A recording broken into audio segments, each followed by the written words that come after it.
number one important tool. But yeah, really. that definitely is the most important.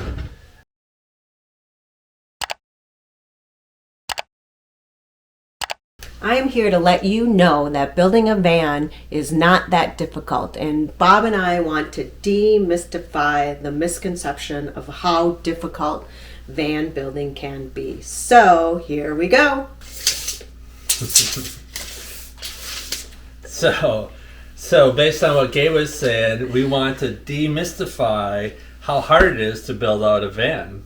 It's not hard at all, really. I think when we first started talking about building a van and doing our first van build, I kept thinking of how overwhelming this was going to be, but it's not that hard. So, but to go off of that, it is hard if you're doing it in wood. Yeah, and I true. shouldn't even say that. So if you're skilled in wood, which I have woodworking experience, but not the level, you need to be more of a cabinet maker and understand loads on woods and what size, because you need to have a small amount of weight, so you can't just use 2x4s. Then it would be pretty easy. And how to really make the wood corners solid, to keep everything in place, because you're literally driving or having an earthquake as you're driving down the road, so all those nuts and bolts come loose and on and on. But that's not what we're here to talk about. We want to tell you what tools we used, how easy it is, and that you can do it, and we just did it ourselves. But again, 80-20. So this is for an 80-20 build, which is very simple then compared to a wood build. One of the first things you would need is you can buy the 80-20 from Granger or Zorro. We also bought it from Zorro, and it comes in long sections. You can also get it cut for you. True. But I think it's probably expensive, I would guess. I should look into it. Maybe we can get all their cuts without having to cut them. But the cuts are very easy. Mm-hmm. So one thing you need is you need a cutoff saw. You need a cutoff saw, just like this. So you need a cutoff saw. We did a 10-inch. You want a laser coming off of that. So there's a little laser that'll come across your tape measure, and you'll make easy cuts that way.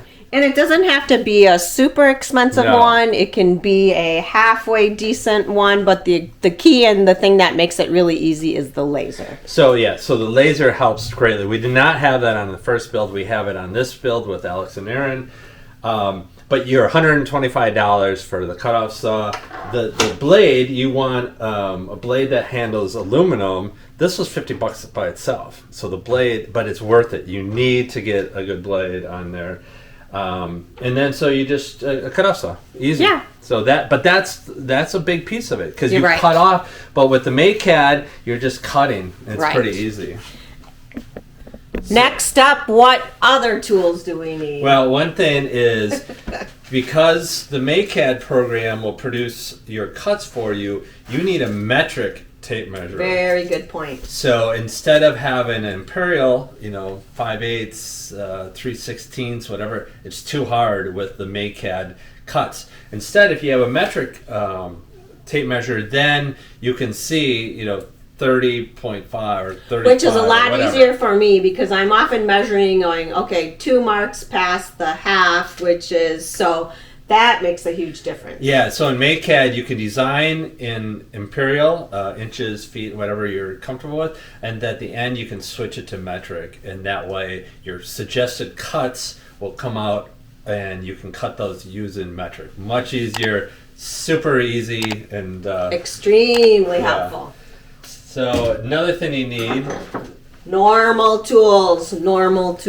Yeah, but easy normal but not tools. even, I don't even know if you did this. It's like you need a file. So if we look at the windows, that's another thing. So let's look at the windows. The windows are fairly easy, and what we use for the windows is a file. So basically, we need I guess we don't have it down here. Wait, I do have it. I'll be right back.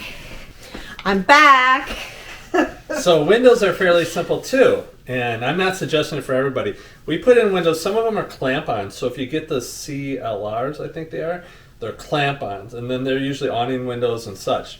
We did not do that. We put it in the way the factory does with urethane, I guess. But you have to look all that up because I don't want to give you the wrong information.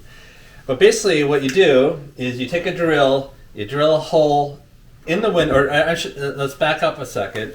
And I'm not going to go through everything on there, but because our videos do show all that. Yeah, but in the windows you need to dimple it through from the inside. Yeah. Once you dimple it, you drill a hole through basically a dimple.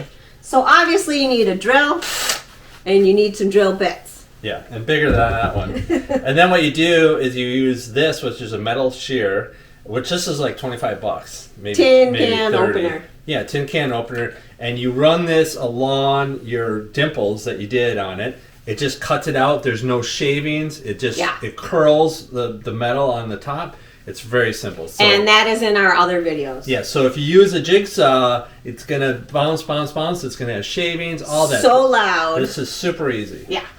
Another thing with the windows, once you cut them out, then you need a file to file off the edges that you just cut, which this then doesn't use that much, or doesn't make it too bad, so it's easy to file. Yeah, so you have to file your edges. You need a file itself. So, and we're talking about tools. There's other things you need with windows, but in order to put the windows up on the van, you need something suction to put it up on there. So this helps you lift the windows, helps you hold it in place without getting it on the caulk, lining it up, and then putting it in place. These are imperative. So I will tell you the most important thing on the window, and you will see in a future video what we're talking about.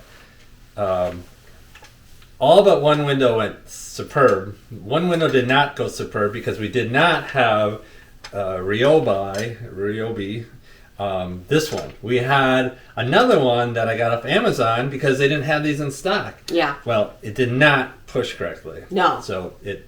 So the caulk didn't come out great. It kept puckering, bubbling, stopping, starting. So you didn't have this really nice, smooth caulk flow, and we had a leak in one window. Right. We got 11 out of 12, but we would have got 12 out of 12 easily with this gun. It was more that other gun we thought. It was having trouble, but it'll work. Well, it didn't. We stopped using it, thankfully, and purchased a better one. And so get this. That is imperative. That will make your windows go in and not leak. To explain, then a battery goes on here, so it's powered, and then it'll come out because it's pretty. The urethane is pretty tough, on a regular squeeze one. It'll then come out in a nice triangle. And you just flow it around. So number one important tool. But yeah, that definitely is the most important. I guess, for safety, for Alex, Aaron, goggles, and Kay, these are very important. Earplugs.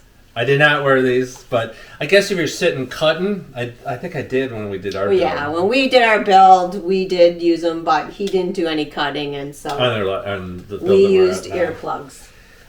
In order to cut your panels, we actually use BLACK+DECKER. We got, what are they called? It's a BLACK+DECKER Matrix model, and it'll be in our description below. So it's Matrix that comes with smaller than you put the battery on it, but much smaller than this.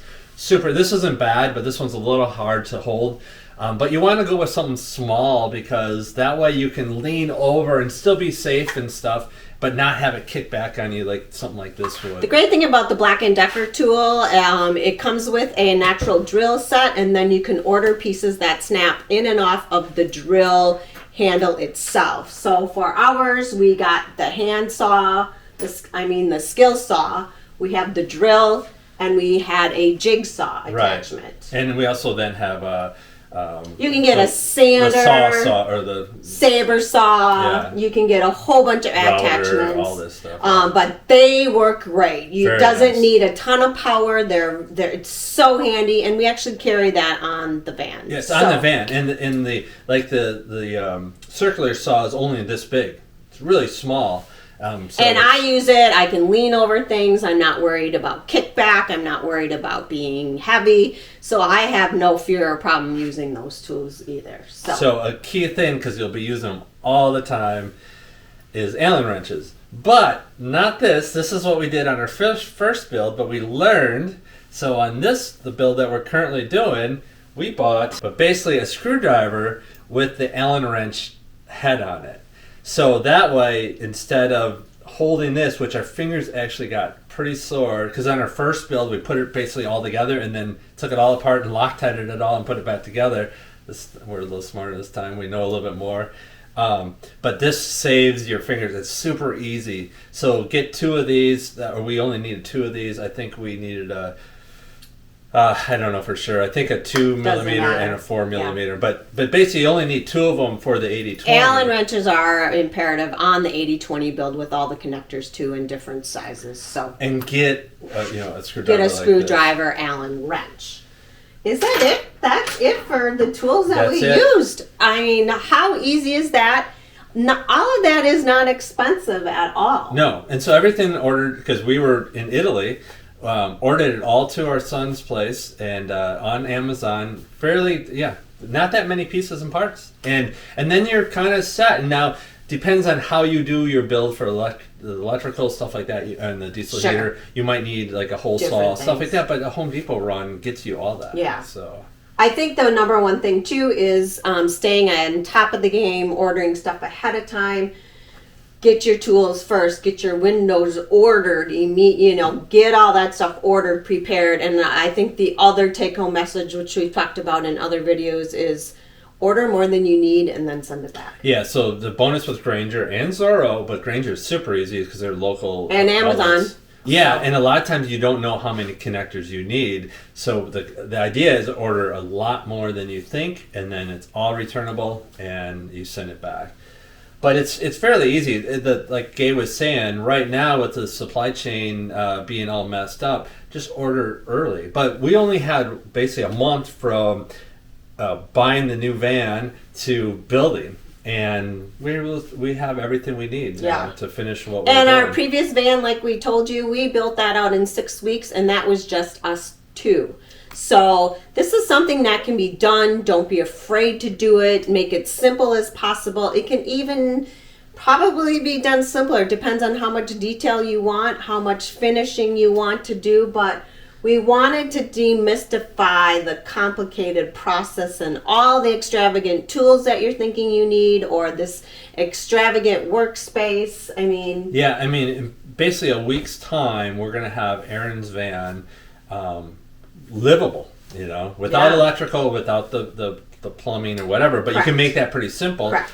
But he's going to be exploring in it until we meet up again to do the electrical, and that's not going to take that long. So within a week, we're going to have it ready for him to explore. Yeah.